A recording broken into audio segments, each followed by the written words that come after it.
Thank you for joining us for All Things Real Estate. Now here are your hosts, Brad Avergon and Gary Kelly. Hi, this is Gary Kelly with All Things Real Estate. I am also associated with Castanetti Realty Group out of Shrewsbury. And I'm joined today, as always, by the debonair, Brad Avergon with Fairway Independent Mortgage. How are you, Gary? I'm great. How are you, Brad? Doing great. Happy New Year. Happy New Year. Happy Hanukkah. Happy Merry Christmas. Happy Kwanzaa. Happy Festivus for the rest of us. The holidays are over and it's back to work. That's it. 2024. Here we come. So today, Brad, I wanted to talk about something I get asked about fairly regularly by typically by first-time buyers, sometimes by experienced investors, and that's about buying a foreclosure. Sue and I recently helped a friend buy a foreclosure, and the foreclosure was in Ocam, which you kind of drive from our area out to Worcester, you make a right, and then you keep driving. But it's a nice home. And I'm going to use some generalities on foreclosures, and I'm not trying to be disparaging to any foreclosure or anybody that's in the situation of being foreclosed. But one of the things I find with them is that they're often in what I'm going to call distressed shape, distressed condition. I have personal experience with someone that was being foreclosed on not paying her mortgage. And she said, I'm going to get foreclosed. I'm going to lose the house anyway. So she started to rip the cabinets off the walls and sell them and sell the appliances and stuff, because in her view, she was going to be dinged for them anyway. So why not get some degree of cash flow from them?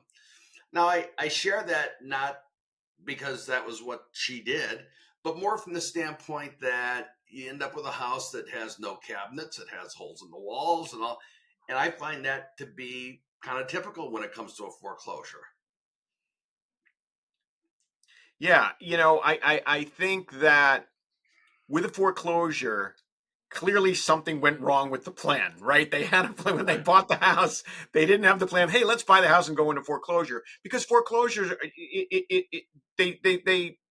there are a number of things that are happening. First of all, when somebody gets foreclosed upon, it precludes them from buying another property for 7 years, using regular guidelines, mortgage guidelines.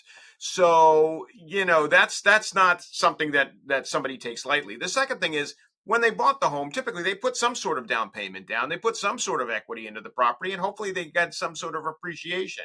Typically, Right. what happens, though, is that something went wrong, either income-wise, they maybe lost their jobs, or something happened that was, I'm going to call it cataclysmic. And it just derailed the whole plan. And so they find themselves, scrambling to stay in the property as long as they can, because they need a place to live. Right. And unfortunately, sometimes they'll, if the smartest thing they could do would be contact a realtor and see if they can, number one, sell it and recoup any equity if they can. The second smartest thing would be to contact the lender and see if they can sell it as a short sale, which still involves a realtor.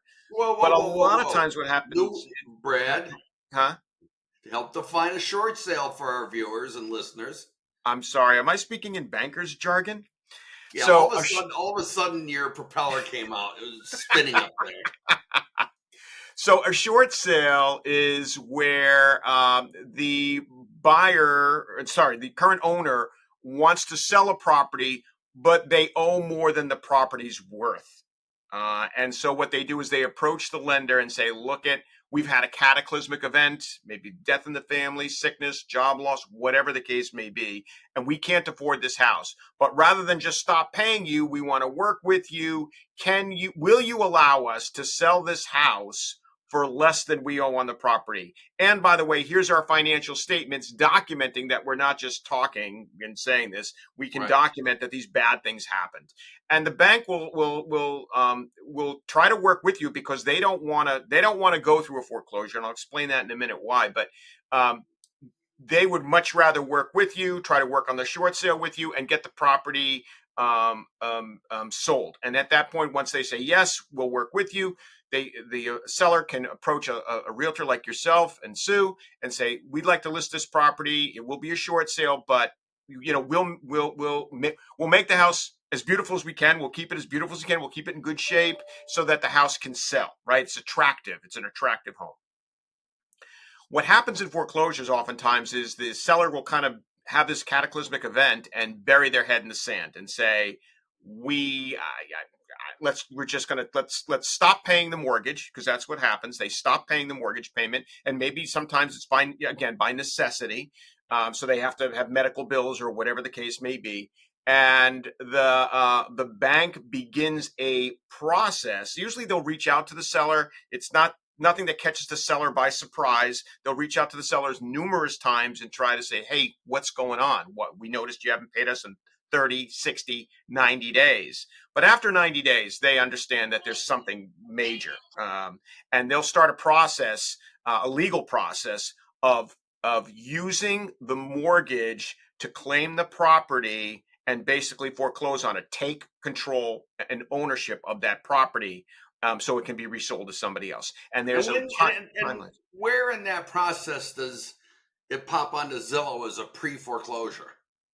Usually, I think the process is when they're going. That's a great question, Gary. I don't know the exact answer on that as a pre-foreclosure, but I would imagine when the bank initially puts one of the legal notices out. So That's what happens in exactly the right. case of, I'm sorry. That's exactly right. So as I mentioned, it doesn't happen immediately. So if you're 30, I don't want the viewers to get scared. If I'm 30 days late on my mortgage, the bank's going to start the foreclosure. They're going to put the notice in the paper. That's not what happens. That's not what banks want to do. They'll give them 30. They may call them at 30 days on the if they don't receive the payment in 45. Let's say they'll call them on the phone and say, "Hey, what's going on?" If they don't get a payment in 60 days, they're definitely on the phone reaching out, sending. They may even send registered mail. 90 days for sure. 90 days for sure. They are in touch with that seller saying, "Hey, we want to work with you, but you got to tell us what's going on." But if the seller doesn't respond to any of those gestures, the bank begins a legal process where they must put notifications in public domains. So things like newspaper announcements, different things. They must notify the seller, like with the registered mail. There's timelines. They don't just foreclosure doesn't happen overnight. And so they notify them, and then it can be listed as agencies will pick up on that and say, pre-foreclosure. And then what happens is we've got people that come to us and say, "Hey, can we see this house?" And we go knocking on the door, and my experience is a large portion of the time, the people that are living in that house are angry at this point. They don't want to have, "Hey, I'm here to sell your house," because that was not their plan. That's not what they necessarily want to do. So they're somewhere between humiliated, embarrassed, and all that, and they're not very receptive when someone comes and says, "Let me into the house." Absolutely. And as I mentioned, I keep using the term cataclysmic. That's often what it feels like to them. A job loss, a sickness, a death. So having someone knock on your door and say, "Hey, I want to buy your house," they've got bigger issues on the table that they're trying to confront, and way bigger issues. And so I can only imagine that it's not met with a welcoming reception, so to speak. Right.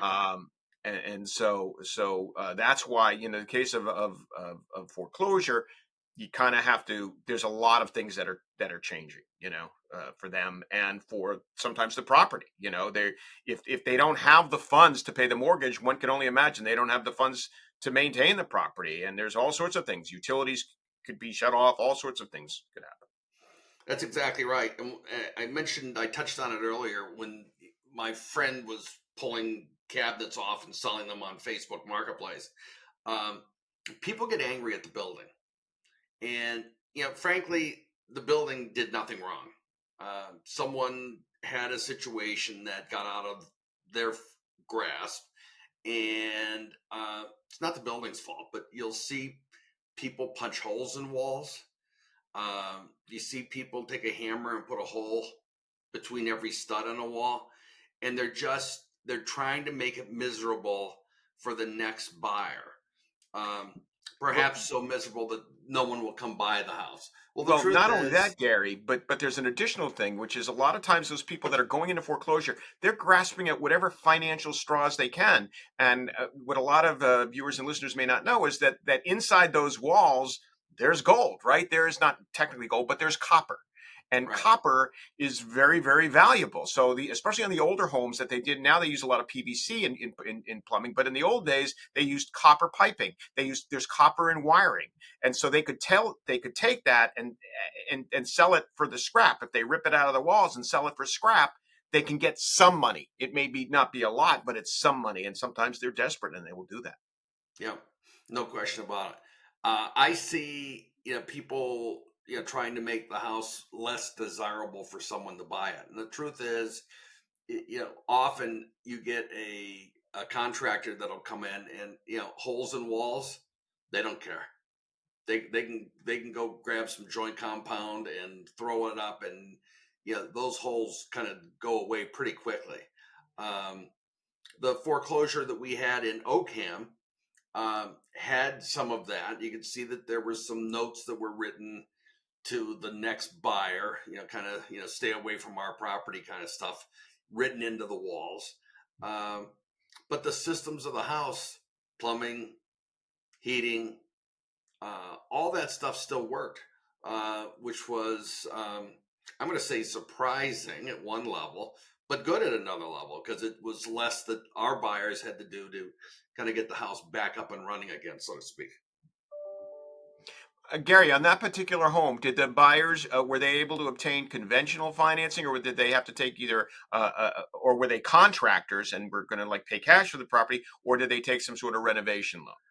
So their intent going into it was to do a traditional conventional mortgage. And when the appraiser went through the house, the appraiser picked up on or noticed certain things that just needed to be fixed. Um, Now the buyers knew that, they acknowledged that they were ready to do that, but at the same time they weren't going to do that first thing. So they ended up switching to a renovation loan, and they got the money to take care of that. But let me continue with that thought in the second half, Brad. Sounds good, Gary. See you on the flip side. Stay tuned. More All Things Real Estate coming right up.